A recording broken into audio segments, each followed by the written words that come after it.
Hi guys, मैं कनक भारती। आप सभी का हमारे चैनल एडुनेस्ट में वेलकम है।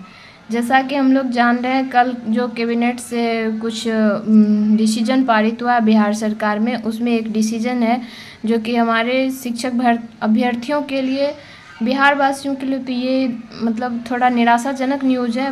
बट बिहार से बाहर के जो जितने भी कैंडिडेट हैं जो इस पात्रता रखते हैं इस वैकेंसी के अगेंस्ट में, तो उनके लिए बहुत ही गुड न्यूज़ है। तो इसमें क्या है, शिक्षक भर्ती अब ओपन फॉर ऑल, मतलब बिहार से बाहर के निवासी भी अब इस फॉर्म को अप्लाई कर सकते हैं। बिहार राज्य विद्यालय अध्यापक नियमावली 2023 में संशोधन को कैबिनेट की स्वीकृति मिल गई। इसमें है कि दूसरे राज्यों के अभ्यर्थियों को भी आवेदन करने का मौका, बिहार का स्थायी निवासी होने की अनिवार्यता क्या हो गई, ख़त्म हो गई।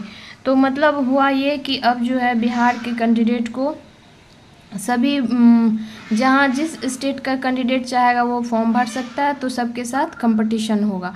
इसमें है बिहार शिक्षक भर्ती परीक्षा में अब ओपन फॉर ऑल हो गई, इसमें किसी भी राज्य के इच्छुक व योग्य अभ्यर्थी आवेदन कर सकते हैं। मुख्यमंत्री नीतीश कुमार की अध्यक्षता में राज्य कैबिनेट की मंगलवार को हुई बैठक में इस परीक्षा के लिए बिहार का स्थायी निवासी होने की अनिवार्यता खत्म कर दी गई। कैबिनेट ने बिहार राज्य अध्यापक नियमावली 2023 में संशोधन के प्रस्ताव को मंजूरी दे दी।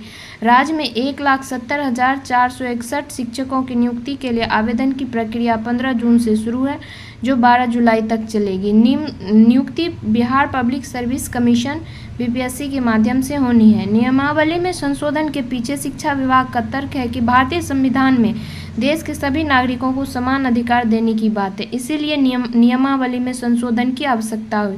हालांकि झारखंड सहित कई राज्यों ने राज्य स्तर की वैकेंसी में सिर्फ अपने राज्य के ही अभ्यर्थियों को मौका देने का प्रावधान किया हुआ है। फिर है ये दैनिक भास्कर का न्यूज है। अब शिक्षक भर्ती परीक्षा का स्वरूप ऑल इंडिया हो गया।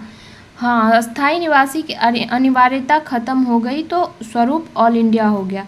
मतलब अब कोई भी परीक्षा के लिए आवेदन कर सकता है। नहीं, योग्यता व अर्हता की शर्तें यथावत है, सिर्फ स्थायी निवासी की शर्त में छूट दी गई है। मतलब साफ है, जिसके पास मान्य क्वालिफिकेशन होगा वही फॉर्म भर सकेगा। क्या इससे राज्य के अभ्यर्थियों की कठिनाई होगी?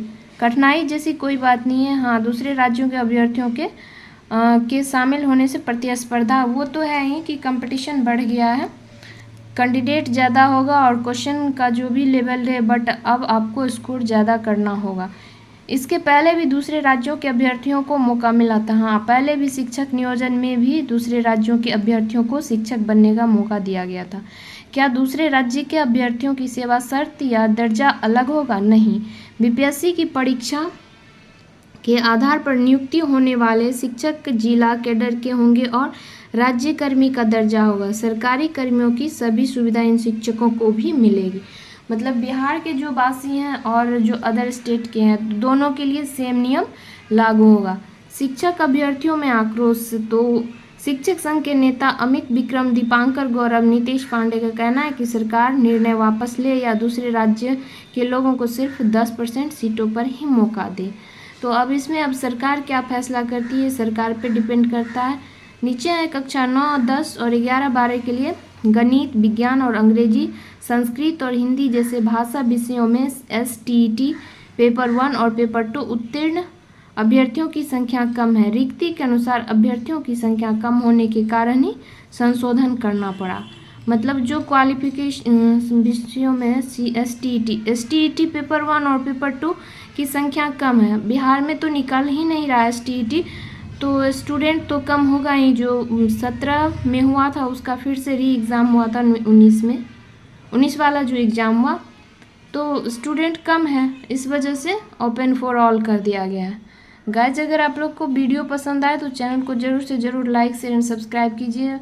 मैं थोड़ा बिजी हूँ, बहुत ही ज़्यादा बिजी शेड्यूल होने की वजह से मैं वीडियो समय पर नहीं ला पा रही हूँ।